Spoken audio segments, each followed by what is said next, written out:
Well, welcome everybody. It's our first meeting of the year, this side of the year, right? So welcome to the, September Hawk meeting, the Habitat and Wildlife Keepers. We are the Matthews chapter of North Carolina Wildlife Federation, started here about 18 years ago, so we're pushing our 20th anniversary. We're looking forward to having a considerably bigger presentation coming up for our 20th anniversary. So later on I'm going to ask for volunteers. I see a lot of volunteers actually here in the audience. So I look forward to having you guys come and join our leadership team, as well as come and do what I'm doing here. So any volunteers to just come on up here right now and just do what I'm doing would be great. We're part of the National Wildlife Federation, and the National Wildlife Federation has had this program for many years to certify your yard, whether you're a business, a home, a church. The idea is quite simple. It's just four little things: food, water, shelter, place to raise young. And the last little bit is go easy on the pesticides and herbicides and chemicals and whatnot. Good example of that is fireflies. You don't see as many fireflies in people's yards, and I don't know if you know, but fireflies overwinter in the soil. And so part of that overwintering in the soil is in people's lawns. So when they go ahead and chemicalize their lawns, I used to be a real big fan of ChemLawn because they were honest about what they are.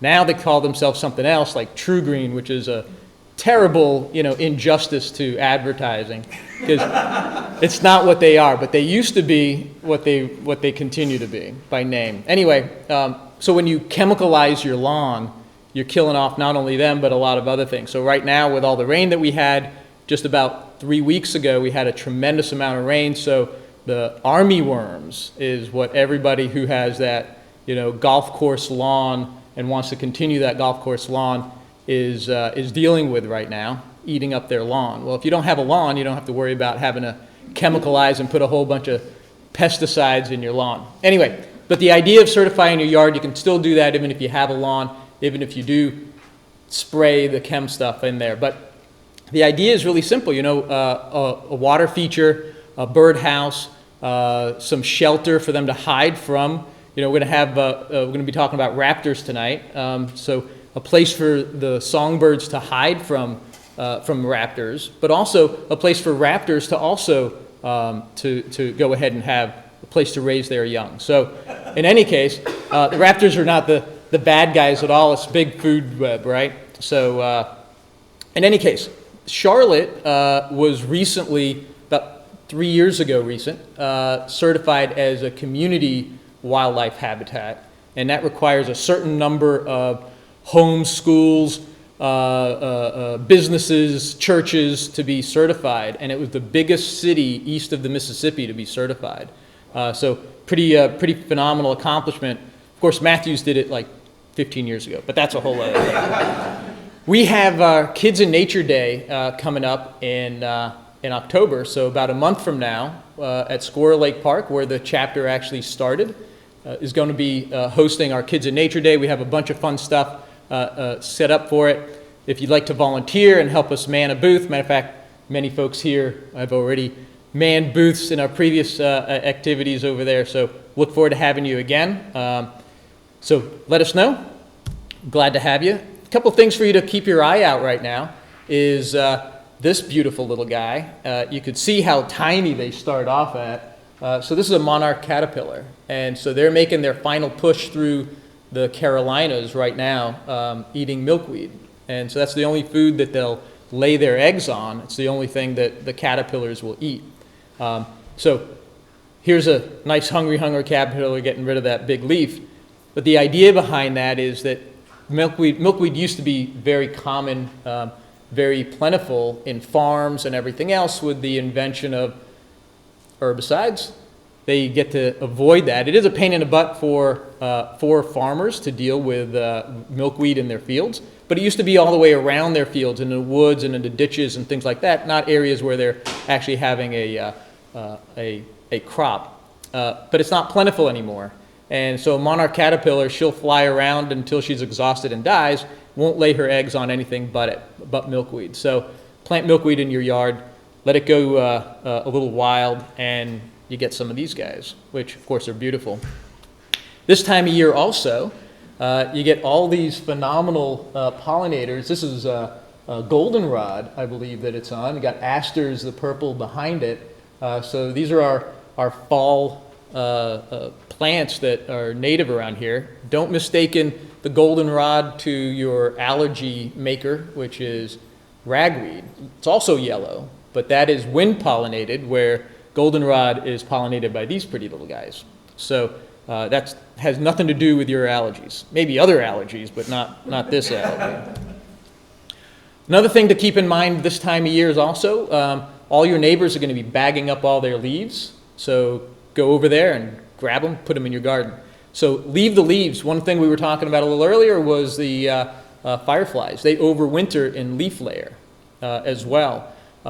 These guys, red-banded hairstreak, as well as Luna moths and ladybugs and so many other wonderful positive insects for our gardens overwinter in the leaf layer. So as your neighbors are scraping that away or blowing that away and hauling it away, add it to your garden and you'll have more of them in your garden for next year. Always appreciate our sponsors. Birdhouse on the Greenway has been a sponsor of ours for many years and continues to. Thank you for that. If you know someone who you think might want to sponsor us, let us know. Glad to have them as part of us. Our previous presentations, since COVID, we started recording our presentations on Zoom, and now we record them here. We don't do Zoom presentations anymore, but we do post them on our YouTube channel. And so one of the presentations that we had right about October, November was this third one over about elderberries. So if you've ever had elderberry tea or elderberry syrup, it was amazing how easy it was to make. I had no idea. So this is the time of year to go find it. Their berries are still out there. And then mark your map with it, because you can always go back, cut some of those branches, and it's one of the easiest plants to propagate. All you need is a relatively muddy spot. You stab it in the dirt, and lo and behold, so if you've got a creek in the backyard, it's a great creek erosion control type of a plant. And then it produces plenty of flowers and berries for wildlife and you and I as well. Tonight we're in for quite a treat. Yeah? We have a question. Elderberries are gone for this season. I make elderberry jelly, and I found some elderberries. They're all gone now. They're usually ripe around the first part of July or toward the middle. First time of July, first bit of July is when they're... I don't think you'll find any around Yeah. now. Well, if you give Kate Seidel a call, she's got plenty frozen in her freezer. She's the one who did that presentation. So she can get you plenty of berries. Matter of fact, all year long, she goes ahead and sells it. And she sells at the farmer's market here in Matthews. She goes ahead and sells not only the berries, but also the syrup. And she has, Gummies. what is it? She had gummies. That's right, she had elderberry gummies as well. Very good way to get your elderberry fix. All right. Well, tonight we're in for quite the treat with Maggie Stein and Mark Hughes from the Raptor Center. Hopefully I spelt your name right, Mark. I didn't. All right. That's fine. We'll get it right for the video. All right. So Maggie is the volunteer manager at the Carolina Raptor Center. She's a graduate of Texas State University. She has been the volunteer manager since 2022. Prior to coming to the Carolina Raptor Center, she was the education and outreach coordinator at Hawks Aloft in New Mexico. Mark is the Raptor Rescue Team volunteer. As a team member, he has been since 2021. He's been involved in over 300 Raptor rescue missions.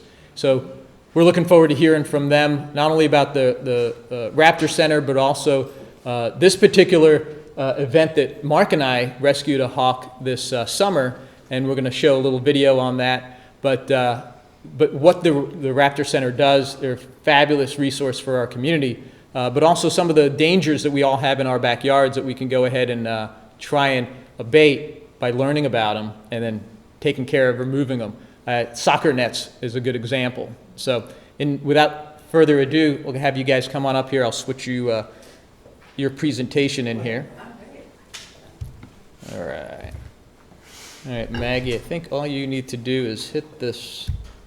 Perfect. No? Nope. No, not yet. We were on a roll there. All right. Well, you can say hello. I'll fix this. Hello, I'm super excited to be here. My name's Maggie. Like Dan said and introduced us. Just I the down or spell up your arrow. name right, Mark? Yeah, that's an inside joke with Dan. Oh, okay. Okay, I was a little worried. I was like, I think I spelled it the same way. All right, cool. Well, thank you so much for having us tonight. We're super excited to be here. How many people have been to the Raptor Center before?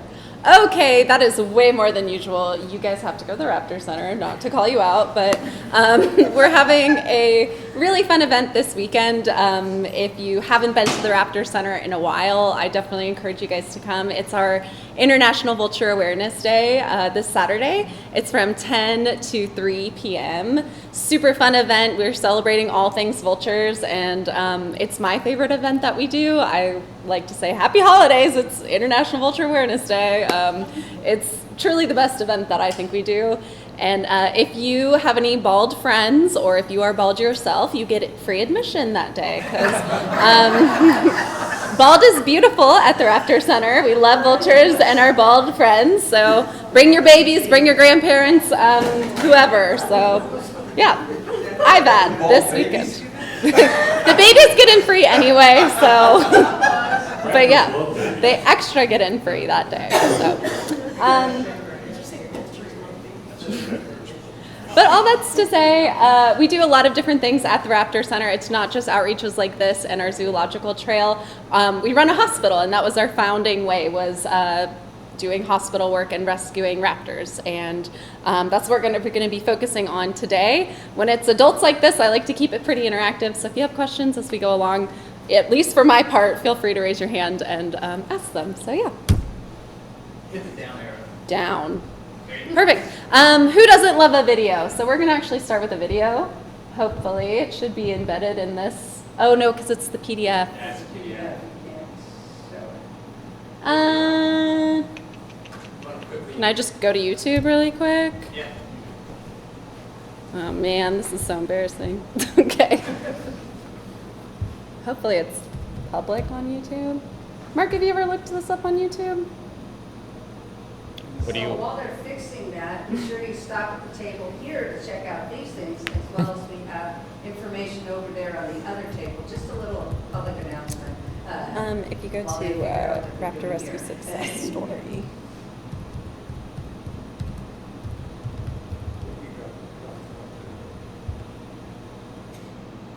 That one. Oh, Alright. cool. Oh, man. That's really Way to go, Dan. okay. Now make it full screen. Getting there. There we go. Amazing. Thank you. I'm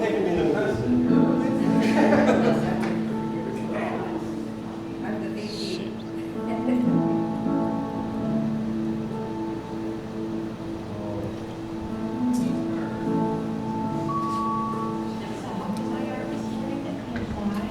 She has something stuck to her tail. We're going to get her in a box like your website says and bring her there. This particular bird was stuck to a sticky trap. Her right wing and her tail feathers were all stuck together. Her wing was basically being held behind her back. The other thing is, sticky traps will have rodents inside them, and that is very deadly. Not to just the rodents that they're trying to catch, but also to anything that would eat those rodents.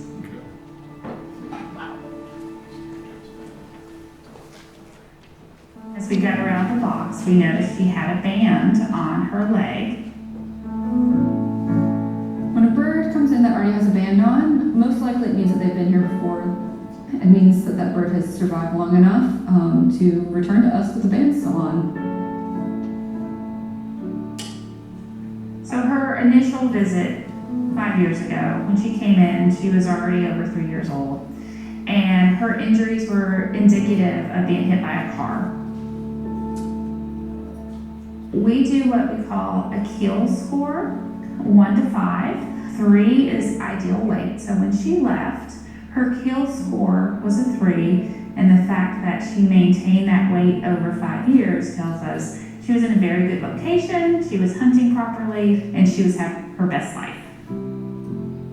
For her treatment plan, the most critical thing is to get her a bath and get that sticky glue off of her. Then we monitor her behavior while she's in a small enclosure, making sure that there's no neurologic issues that pop up. We put her on a lot of fluids, make sure she has the proper medication, and make sure she has the proper diet until we can determine if there's any side effects. We were able to give her a bath, and that is a process where we use an intubation tube, and under supervision and anesthesia, we're able to wash the feathers. So for sticky traps, we start with using canola oil. And canola oil on the feathers will actually allow us to pull all that gooey stuff off of her tail and her wings. Then we need to get the oil off, because that, again, is not something she needs to be ingesting. And so we use Dawn, and Dawn strips that oil out.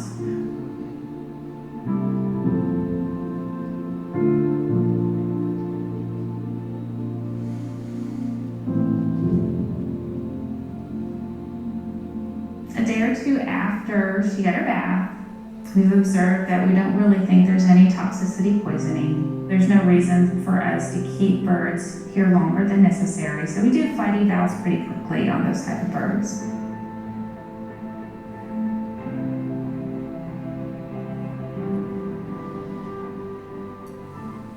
She didn't want to fly the first evaluation, so that kind of sets us back a little bit.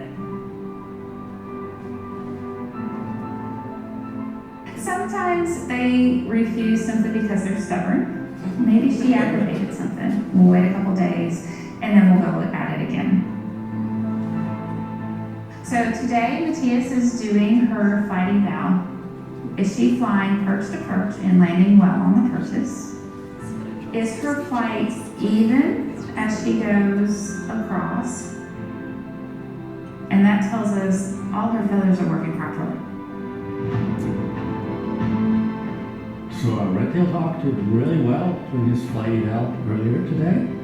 He glided well, he was fast, he did multiple lengths, so he was basically ready to go. Seeing him come out of that box, it's really exciting. It's, you know, something that is kind of a once in a lifetime opportunity for people. It's always exciting to know that the hard work that we've put into our birds, that they are being released and that we feel good about them being successful past just coming out of the box. So I think that we think of birds with flight, and with flight comes like freedom and this kind of beauty, and to see a bird unable to do those things, I think is really heartbreaking. The first time I came here, I picked up a baby owl on the street in my neighborhood and put it in a box and drove it out here. I was like, what do I do now? My main role as a volunteer is as a rescuer, and I really love raptors, and it's just like that direct link to helping them out. I rescued a hawk from inside the post office, swimming pool filters, tangled in fishing lines, fishing lures, soccer nets. Hit my car is certainly one of the biggest ones. It's almost all really related to human beings. We're the culprits. Our mission here at the Carolina Raptor Center is education as well as conservation. Having raptors thrive in an environment is super important, as they are an indicator species, so having top predators generally a sign that ecosystems are doing well. It's easy to fall in love with those birds, and especially when you get up close and are able to kind of like see for yourself what that really means.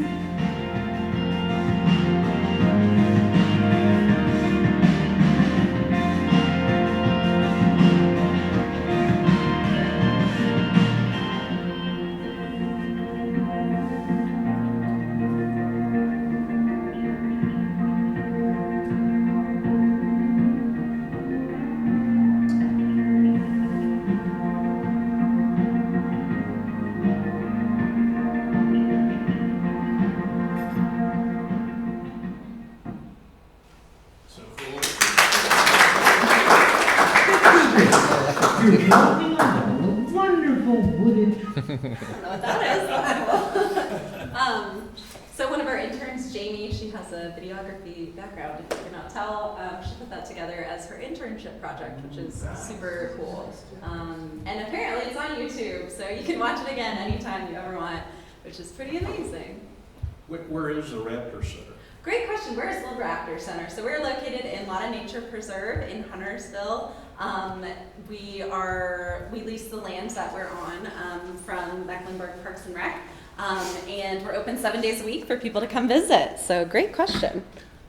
So a little history about us. So we are a nonprofit in Lotta Nature Preserve that was created to connect people with nature through birds of prey. Everyone knows what I mean when I say a raptor, right?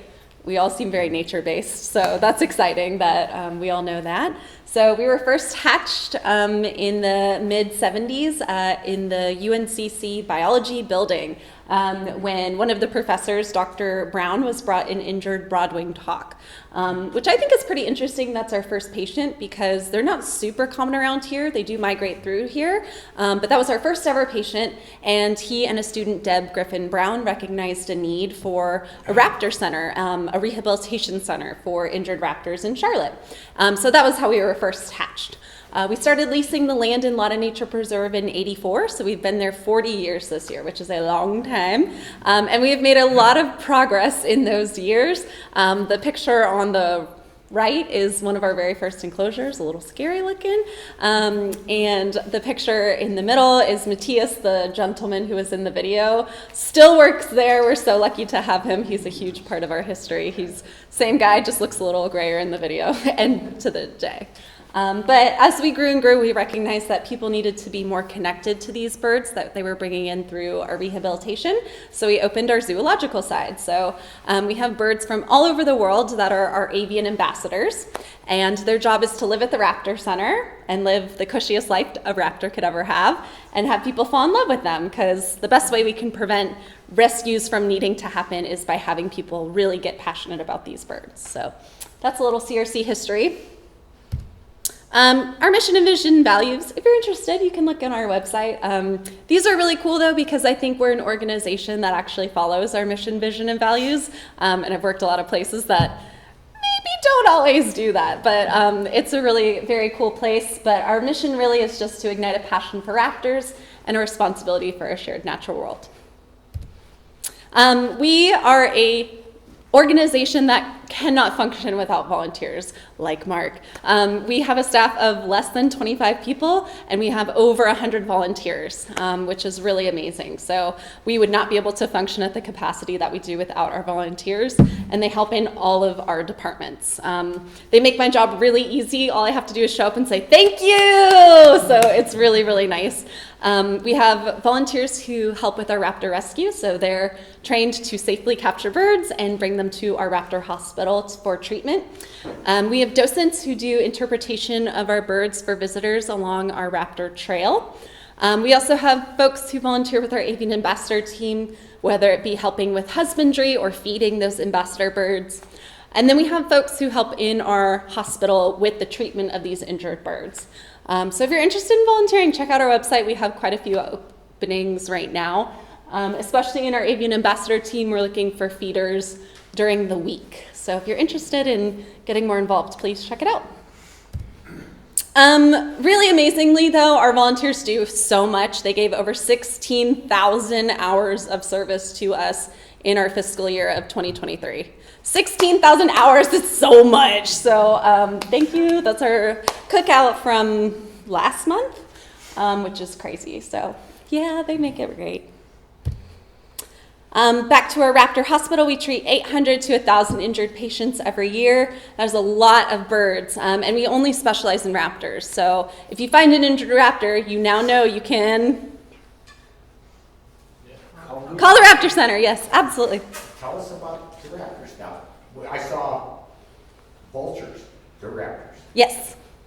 Obviously, owls, hawks. What other raptors? Great question.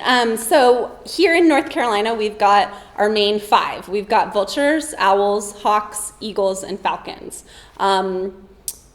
globally, there's a lot of other species that we also have osprey, which are raptors, but aren't under that 5 for some reason. Basically, they've changed the definition of raptors a lot of times. Now you just need to have 3 things to be a raptor. You need to eat meat, you're only a carnivore, you hunt and live primarily on land, and you have the same dinosaur genes dating back to the same ancestry. So any sort of meat-eating carnivorous bird that you see in your neighborhood is most likely a raptor. So yeah, great question. Any other questions? If you find any injured bird, you can still call us. We won't say like, oh, don't call us. We'll tell you where to take it, right? And we get calls all the time about all different types of wildlife, not just birds. We get calls about possums and raccoons, and we know a lot of other rehabbers, so we can point you in the right direction on what to do for that. So today we're really focusing on our raptor rescue because there are some incredible stories that come out of raptor rescue, and it's how we get our patients to the hospital.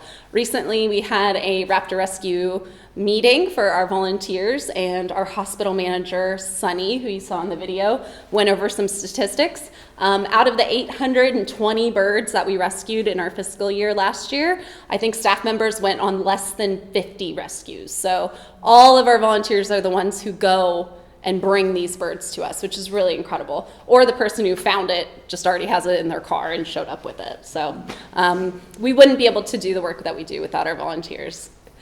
So our Raptor Rescue Transport volunteers respond to calls from people all over North Carolina who encountered raptors in need of help. I wish Mark had a log of all of the miles he has driven across North Carolina. Yeah, we owe him a new car. We got to write a grant for it or something. But yeah, it's really incredible the work that they do.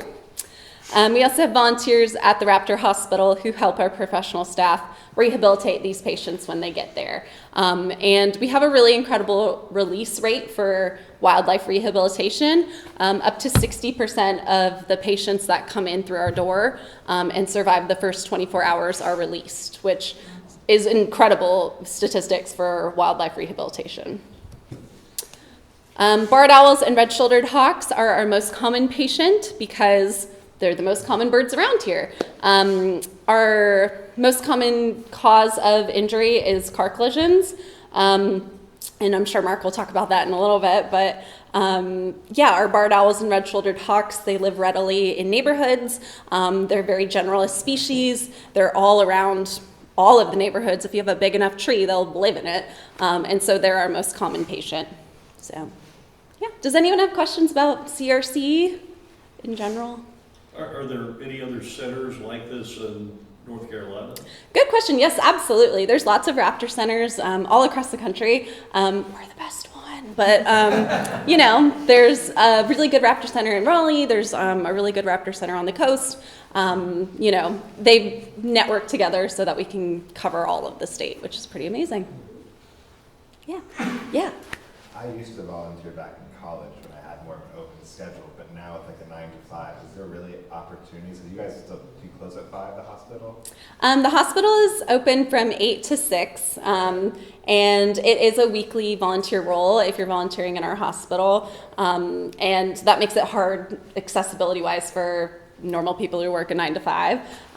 But if you have a little more flexibility or need a little more flexibility, our docents volunteer 6 hours per month, and they help with special events, and they teach people how amazing these birds are. So if you're really excited about raptors, it's always fun to bird nerd out with people who come and visit, and you get to talk all about them, and I don't know, it's fun. Rescuers do not have any schedule at all. Okay. Yes. So if you train as a rescuer, the way it works, they'll send a text out to people who have signed up for that geographic area, and you decide. Nobody calls you and asks you, nobody puts you on the spot. You get a text, hey, I got time to go do that. It sounds like, you know, you call in and say, I'll take it. Mm-hmm. So that is the way to volunteer with no schedule whatsoever. Okay. Yeah, I used to volunteer in the hospital, and then I was a rescuer for a couple years after that, but I didn't really remember what the schedule was. I'd love to do it again. It was so cool, all different. Love to have you. Well, yeah, we would absolutely. We need more people down south for sure. Okay. So, great. Any other questions? I don't want to take up too much time because what we're really here for is to listen to Mark tell his incredible rescue stories. So, like I said, Mark is one of our most active volunteers. Those 16,000 hours, I'm sure he gave half of them last year. So he really, truly, we did volunteer superlatives, kind of fun, silly things, and his was most likely to go do multiple rescues in a day because he is out there being so passionate and spreading the good work that we do and rescuing birds all the time. So thank you, Mark, for all the work you do. Watch the cord. Watch the cord. All right, well, I'm probably not going to be as good as Maggie. She's a professional, and I'm a bird catcher, so bear with me. This is a young osprey that we're getting ready to renest. I really love this picture. Just ospreys, the talons on them are amazing. They really are. I think they're the coolest bird, even though they're not in the 5 birds, I guess, that we supposedly rescue or have in North Carolina. These guys are super cool, and by far my favorite bird. This particular one, these birds, ospreys love to nest. You see them out on the lake on top of power poles and all that kind of stuff. Well, this one is nested up on top of a power pole, and we enlisted the help of the fire department in Huntersville to put the baby back up. It fell out of the nest uninjured. It's amazing. Like little birds, they weigh nothing. When they fall out, you would think they would be hurt. Very rarely do we see a baby bird that's injured from falling out of the nest. So this Sonny Cooper is headed up the ladder to take these babies back up, and there they are. You can see you can just barely see them in there, but Sonny's got them back up there, and everybody's happy. With a snack. Huh? They got little snacks in there too. Oh yeah. Oh, she took on some fish probably. I bet Sonny brought those. What are they nesting in? It looks like some kind of man-made structure. Well, there are a lot of man-made osprey nests around. Okay, yeah. there And are- most osprey nests that you see out there have some kind of platform or something under. This one, I'm not really sure. Looks like a plastic tub. Yeah. Now these are this is a red-shouldered hawk renesting that I actually did. This is an interesting one. The hawks, red shoulders, are the ones that I see build their nests in the most precarious places. This one decided that underneath the gutter, the downspout, there's a little spot. Yes. Built its nest right in there. And after the guys are hatched and everything else, big storm comes and blows them all out onto these people's deck. This is upstairs, like on the 2nd story, and it's looking out of their master bedroom. And they were kind enough, wrong way, there they are. They were kind enough to let us keep them up there. And we just pulled a couple of chairs together, laundry basket, put some leaves in there. Mom and Dad were around, and I actually went and put a bicycle helmet on while I was doing this. Because they did appear pretty close. Like, But once we got them in there, of course, they immediately started popping in and out and running all over the porch. But they used that basket for another 3 or 4 weeks. And we're very happy there. Mom and Dad fed them. And the people that called it in got to sit in their master bedroom and watch baby hawks grow up for a month. It was really cool. The parents took to the kids in the basket, right? No Huh? problem. The parents came back. Yeah, raptors are really good parents. We generally have very little, if any, problem in putting a bird back into a man-made nest or into their own nest, or even, if they're old enough, putting them up on a limb. Like I've done where you go, and we'll probably get to this, but as long as you ask, if baby barred owls spend a lot of time on the ground, and they're fine down there unless they're maybe in a little dangerous situation. So I came upon one where we went and looked, and the tree nest was in the backyard surrounded by dogs. And it fell in the yard, and they got the dogs inside and called us. I just took it, and it was old enough to survive without a nest, to a tree just outside the fence, got up on a ladder, stuck it up on a limb, and that little bird just ran right up that tree. Barred owls can climb, baby barred owls can climb like crazy. And before I left, he was 50 feet up in that tree. It was really awesome. And the mother had come in and was sitting there with it. So raptors, and you know, one of the things that people hear that is not true is that if you pick up a baby bird, any kind of baby bird, that the parents are going to smell it, they're not going to feed it, da, da, da. Basically, most birds can't smell at all. And the only raptors that can smell very well are turkey vultures. All the rest of them have a very bad sense of smell, and they're not going to smell that, and they're most happy to feed their babies, even if you put them in separate nests. Like if I build another nest, like they got a nest way in a tree. I put up a second nest, put one of the babies in there, and there's 3 more up there, they'll feed them all. This is a special osprey release that we had at Lake Norman State Park. We had a naming party for it. This is the name that was voted on. This was by the public, this is not just the staff. Yeah, this is not by us. And here we have Sunny out to release the bird. Sunny gets the center stage at a lot of these special releases, doesn't she? Well, just because she's the hospital manager. And here's the bird taking off. We had a nice crowd at Lake Norman State Park. We've released a couple of birds out there. It's a great place to release birds. This is an osprey coming out of the box. A lot of times when we release birds, we'll have like the finder wants to release them, which is perfectly fine. If you find a bird and you like, wow, when it comes out of the hospital, I'd sure like to be there. I'd like to see it, or even release it. We have a form to fill out when you bring your bird to the hospital, and there's a box to check, and you're more than welcome. And I always found this kind of crazy, but Maggie knows what I'm talking about. Like, if you find a bird, and it's an osprey or whatever, and it goes out and gets rehabilitated, they call you from the hospital. Hey, you want to come get it? And it's not like you could come out there, they'll hand you that bird in a box, and you can go release it. Now, not everyone does that. Some people like to have a volunteer or staff member or somebody around, but there's not that much to it, really. Yeah, keep your head out of the top of the box. That's the rule. We give some basic instructions, but yeah, it does feel a little silly, like, here, have an osprey. Yeah, they get basic instructions. This is an osprey out at Mountain Island Lake. I swear, for me anyway, the only ospreys I've ever rescued are at the bottom of like 20 feet of riprap, straight down into the lake. And this guy, that's exactly where he was. But there he is. I crawled down there pretty much. And, I did find out, if you're ever rescuing ospreys, here's the key to rescuing ospreys. If they're giving you trouble and they're on the rocks, knock them in the water. You get about 2 seconds then while they're flapping around where you can grab them. But if they're running, if they're giving, if you can't catch up to them, if you get them in the water, it takes them a couple seconds to get it together.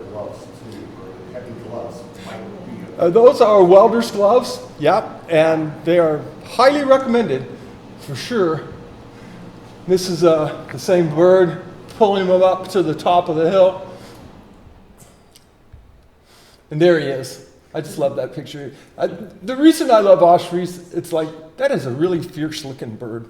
I mean, as far as raptors go, that crest on his head and everything, I just think they're awesome. Plus, I really like to kayak on Mountain Island Lake. That's how I got started doing this, because I kayaked out there all the time. I watched hawks. Dan's been out there with me watching eagles and ospreys and having a great time. And ospreys are just awesome. I mean, I can sit out there in my kayak forever just watching them fish. They're really super cool. So, Mark, what was wrong with that osprey? With that osprey, to be honest with you, I cannot remember exactly. 300 and some odd birds is a little low. I lose track of, some of the really special ones I can remember. I will tell you that bird was never released. How's that? I can't remember what was wrong with it. Then Maggie mentioned this in December, January, even up to early February, we'll start seeing barred owls going down chimneys. They're looking for nesting places. They nest in cavities, and people that don't have a cover over their chimneys, you can see this guy. That's him right there. I'm laying on my back in the people's fireplace, and that's me looking up into their fireplace. Many times there's a little shelf kind of around where you can read, the bird's sitting right there. Maybe you can get it and pull it down. It's interesting, when I first started doing this, the first one I did, I was like, I don't know if a bird can come through that flue. You know, I mean, you're thinking you got to disassemble stuff. Barred owls got a lot of feathers. You know, they just come right on out through a little slot about that big. I mean, maybe work them a little bit, but it's funny. But this guy here, he was stuck so far up there that I designed like a fishing pole with a loop on it that I can reach up there and maneuver and get it around them and something and try to pull them down where I can get them. This one, we broke the fishing pole. And luckily, the guy that was there that day, he was a contractor. And I had this idea, well, how are we going to get him down? And I had him go up there with a soccer ball and a mesh net and a rope. And he dropped it down the chimney and bopped him on the head a few times until he dropped down and I was able to grab him. But usually, it's pretty simple. You can just reach up there and get him or loop him with something, pull him down. But this guy was like 5 feet up there. I couldn't get him. And luckily I had a good finder, and he was great help. This is a fledgling barred owl. As I mentioned, we see these guys on the ground a lot. Come about February, March, April, we start getting calls for baby birds on the ground. These guys belong on the ground. You can see he's still a little fuzzy around his face. And here is the nestling. Now when we come upon the nestling, we got to either put him back in a nest, do something with him. He's not good on the ground.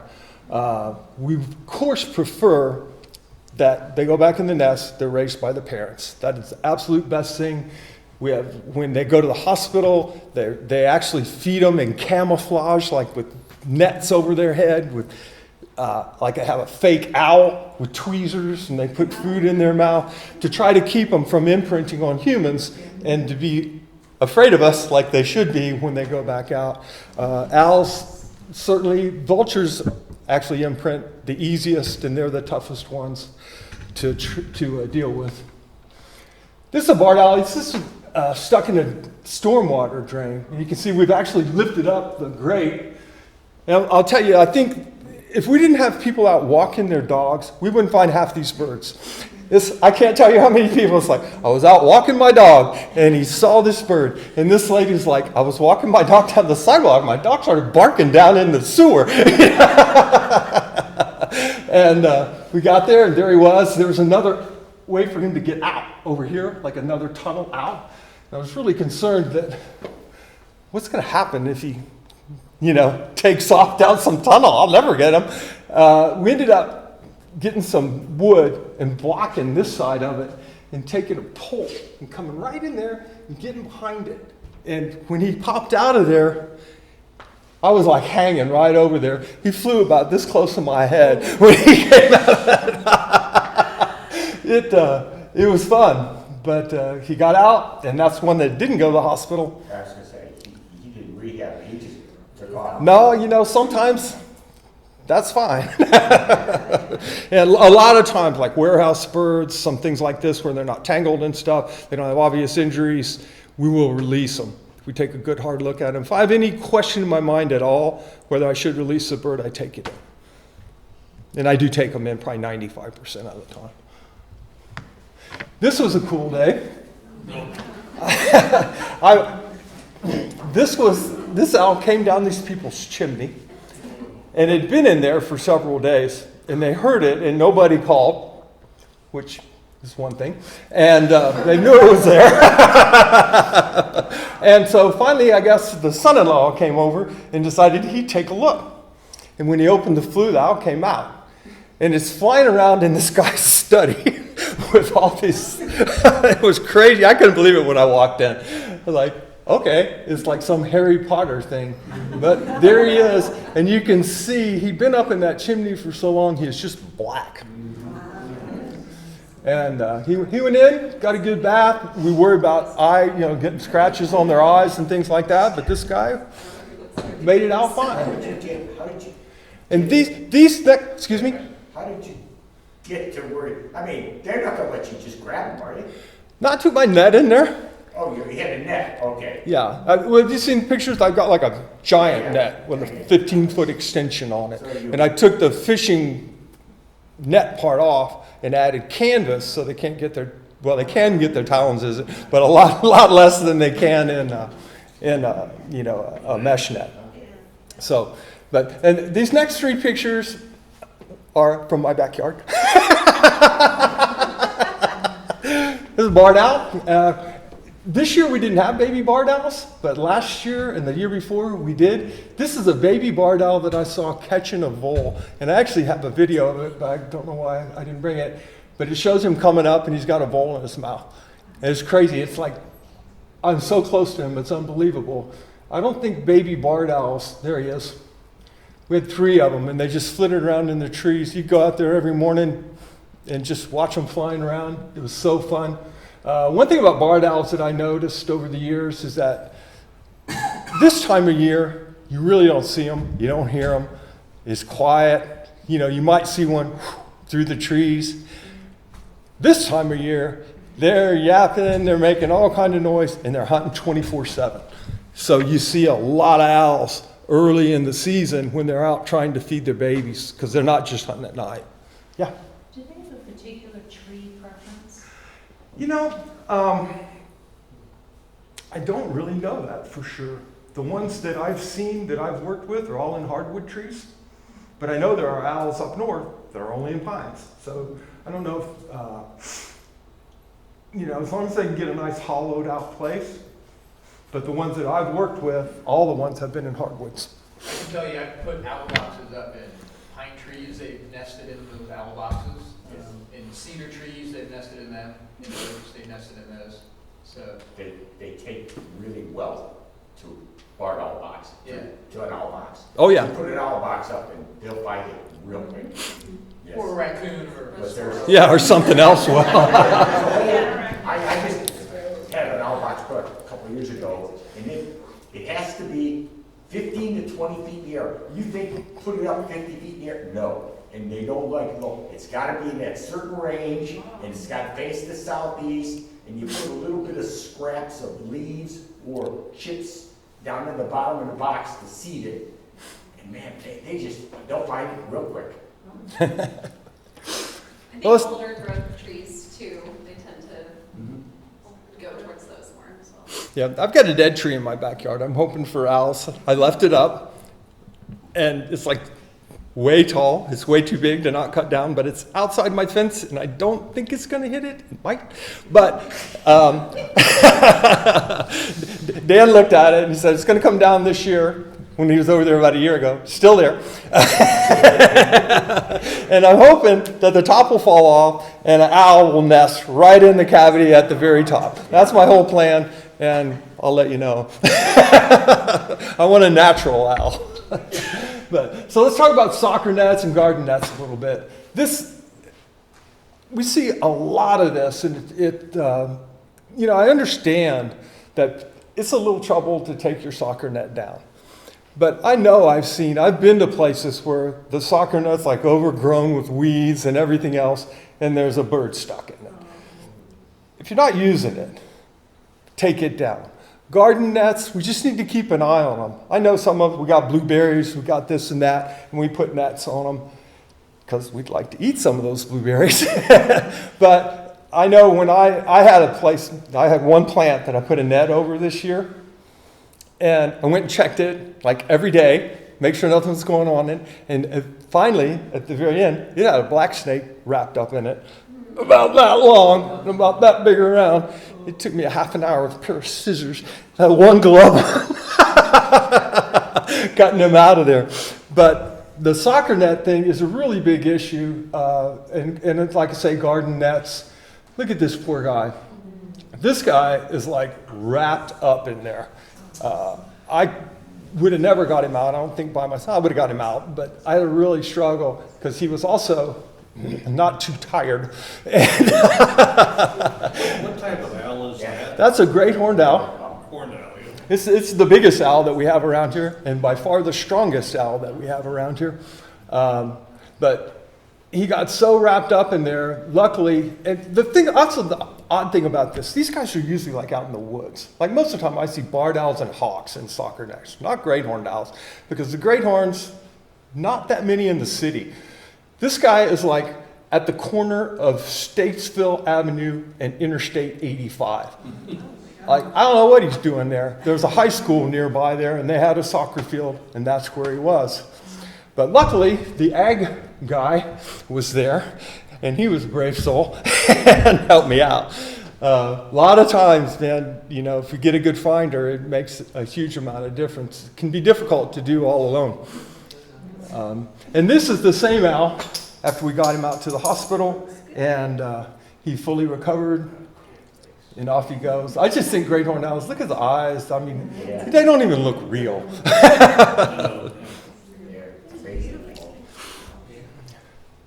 And there he is, back to the wild. And this is what you look like when you crawl out of the chimney. And if you'll notice, all this right here, there ain't nothing up there, man. That is a pile of soot on my head.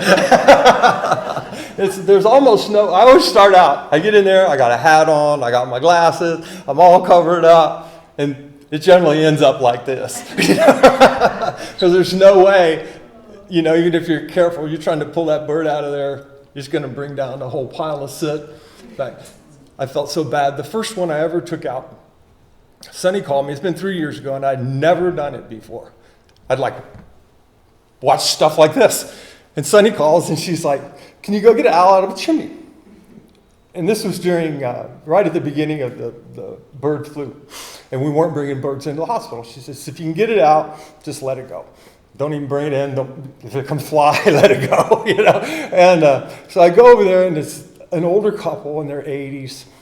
And they're the sweetest, nicest people.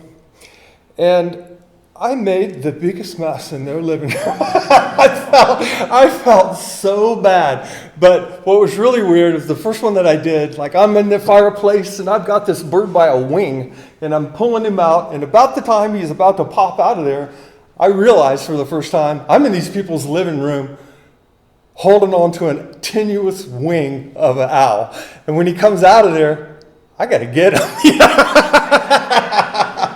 So it might be a bigger problem as he's flying around their living room. Okay. And that's the owl. That's the first owl I ever took out of a chimney right there. Is at those people's house.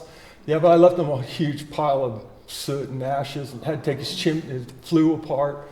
I asked him if he had a son-in-law, and he said, yeah. I'm like, good, we better call him. You know?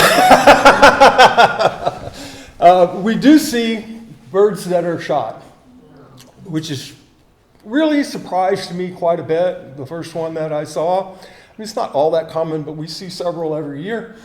And that one, it looks to me like a pellet. Not like a 22 or a big gun of any kind. And the other strange thing that I find with shot birds, I've never picked one up out in the country. I've only picked up shot birds in the city. And almost always, if you walk around and look around, you'll find somebody's got some chickens or something, maybe a few hens out in their backyard or something like that.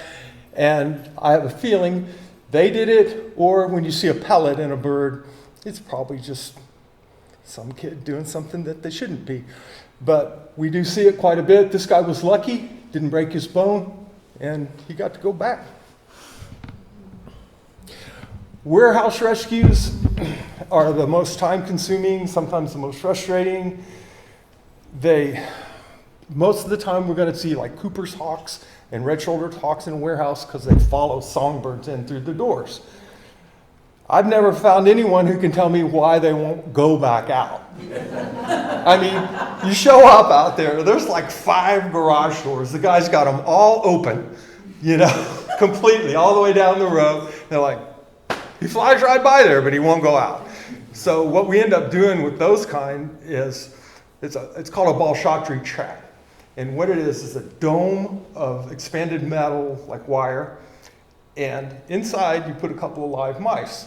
On the outside of the dome, you've got, this one's got like 50 slip knots on it, a fishing line, where the bird comes down, tries to get the mouse, it catches him on the foot, you run up and grab him. It all sounds like real super simple. The bird's got to come down and get it, though. It can take several trips and a lot of time until they get hungry enough. A lot of these warehouses have got other things that they can eat running around all over the place. And if they're not hungry and they won't come to the trap, it gets really rough. And at that point, you're just kind of hoping that they'll get out of there. There are other ways to do it, but they're kind of dangerous and hard, and you have to have a license to actually use the equipment. And we don't do that. And this is a little red-tailed hawk in his defensive position. When you come up to get him, that's most of the time, if they're not hurt very bad, that's what you're going to see. They're going to spread those wings, look big, and give you a nice fierce look, and there he is. And he's into the box and off to the hospital. These are great horned owls. The one on the left, of course, is a nestling, and the one on the right is a fledgling. The great horns, they have that colored eye from the very beginning. That's, other than the feet, is probably the easiest way to tell them from barred owls if you see a really young one. Look at this difference in the pupil between the one on the left and the one on the right. That's a repeat. This is an interesting story. These are the Mahonies. They're a couple that very active rescuers, super nice people.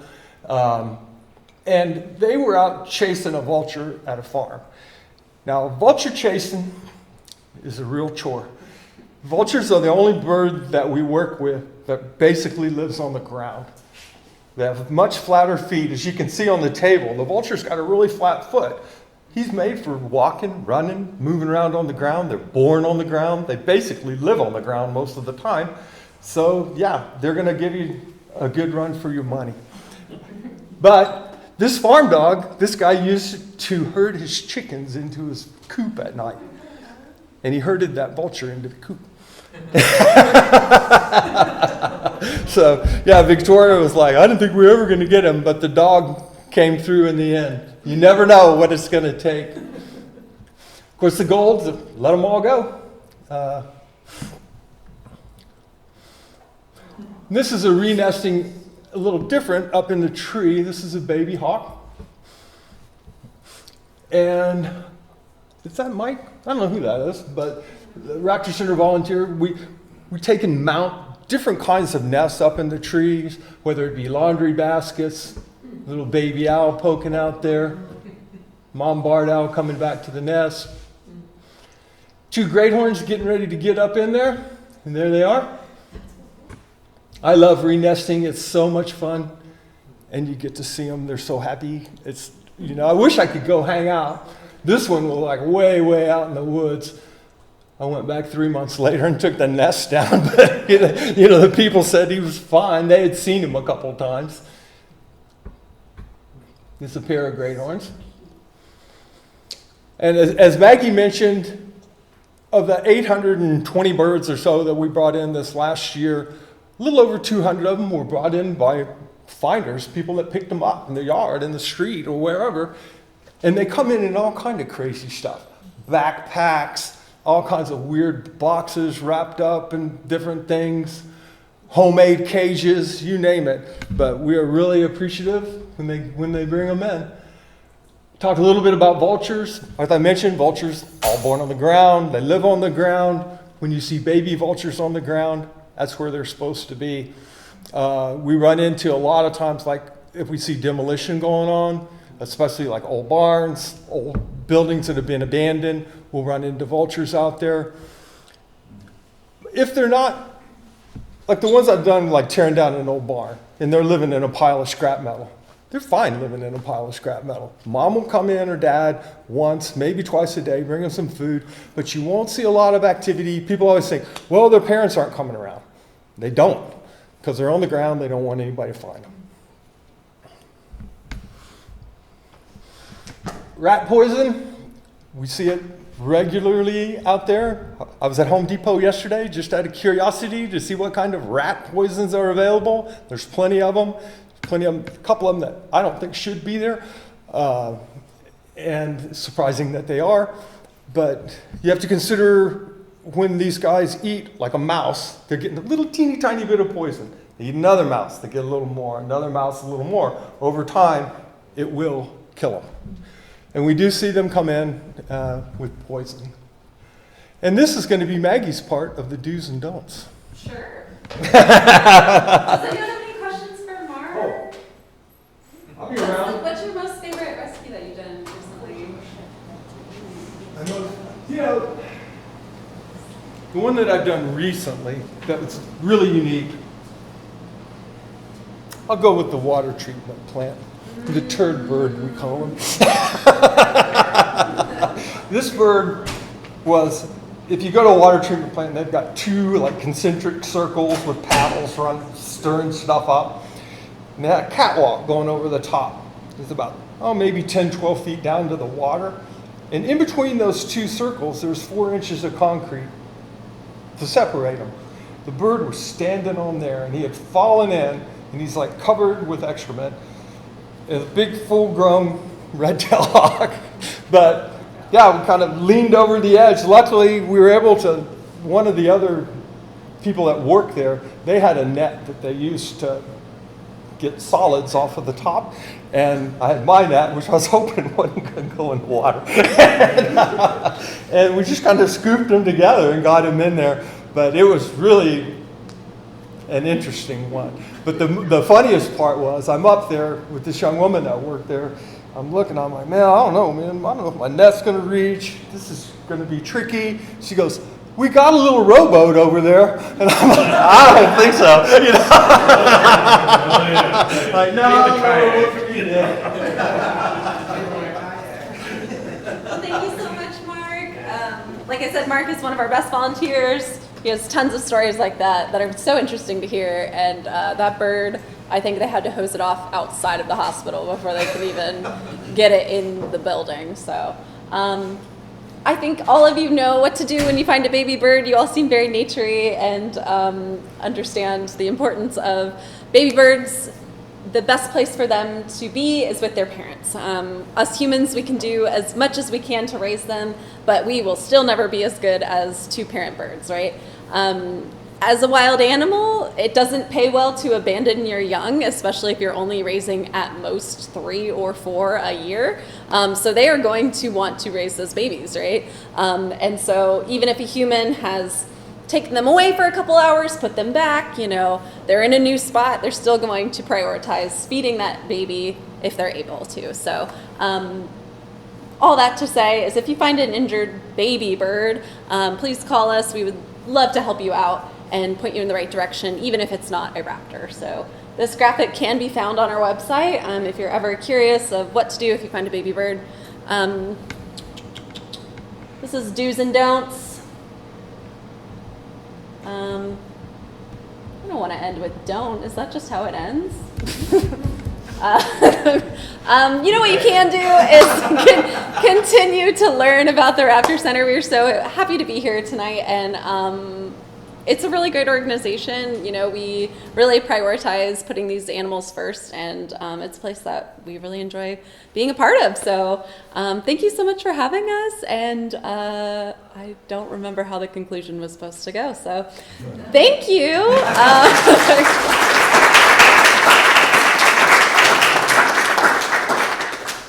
Oh, that was fantastic. Mark and I actually rescued a bird this summer, and so I alluded to it a little earlier. Jonna, one of our volunteers here, went ahead and put a video together on it.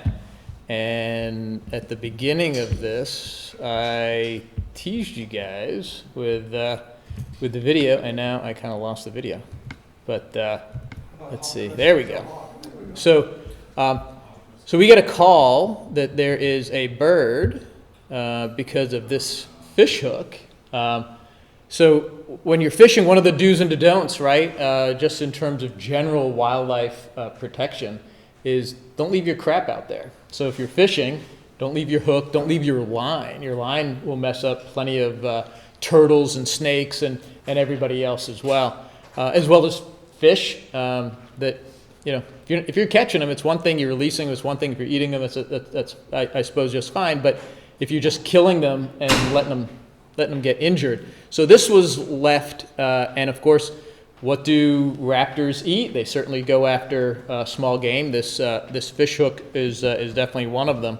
So The video is about 8 minutes long, but what was neat is that Mark and I got a chance to, let's see if we've got the beginning of it. We were hanging over it's not in here, but we're hanging over there he is, unfortunately. So this was his condition when we got there. And so you see him going right for that little fish. Unfortunately, the hook got him instead of him getting the fish. Conveniently, he was uninjured, other than hanging there for a while. But when Mark came and we got him as a team, he took it to the Raptor Center, and they saw it was just the hook just made it through the skin instead of a tendon or any sort of injury. And we were able to release it. So we went ahead and set up this little release over at the same lake that we had gotten him at just a few days later. I think it was maybe 4 days. I think we got him on a Thursday and we released him on a Sunday. I think that was how it went. And we were really fortunate because, unfortunately, a lot of birds don't get released, right? They can't make it back out there. And so it was neat. There's a girl who is over here in this video. I don't think you really see. I don't think you see the when we do the release. You don't really see her stand. Here she is. That's her right there on the left, So, in the light blue shirt. Yeah. So we kind of made it like a golf alley, you know, as you're teeing off in the pros, and it just goes right up the center. That was kind of the idea. And she was right there, just off to the side. But she leaned in just as I was opening the box, and she got the best video, like by far, of any raptor release, other than like professionals with their cameras. Yeah, It's pretty good. so it was really fabulous. So this is the video that Jonna had from the side, and it was great. But the video that follows this is way better. So he comes shooting out, and he immediately makes a beeline right for the trees, which was great. He's safe. He's back home. But her video, this is her video, and it is coming right for her head. And she didn't move. She keeps going. She doesn't quit filming. She turns around and follows that bird. I mean, she's an amazing young woman. She was so great. Most people have been on the ground with their head down. Yeah. Well, that's the shot she was trying to get. She got the shot, man. There's no doubt about that. Yeah. So I just I just love seeing this thing. I've watched it probably like 700 times. Just this part. I mean, it skimmed over maybe 8 inches over her head, and it was just such an awesome video. And he's back home, so that was really the. By the way, you key. never know where the bird's going to go when you release it. You can think you know, and you can try to make it go that way, but it's not necessarily going to happen. Yeah. So Yeah. be alert if you're at a bird release. It's very cool. Thanks so much for coming and sharing all that info with us, Mark. And congratulations on your doing so many. There's a video of her, somebody else who was behind it. I forgot that this was part of it. So there she is, and it's just shoo, like right over her head. So. Hence why Mark puts on a bike helmet every once in a while with some of these. So, yeah, very cool. It's we're real fortunate to have wildlife around here, and that's what Hawk's all about. So, thank you for coming out tonight. Make sure to volunteer with us. Be sure to donate to the Raptor Center. Be sure to donate to the North Carolina Wildlife Federation and any other conservation type organization that you find in your heart. So, thanks for coming out tonight, guys. If you want to rescue birds, just let Maggie know. I'll go with you.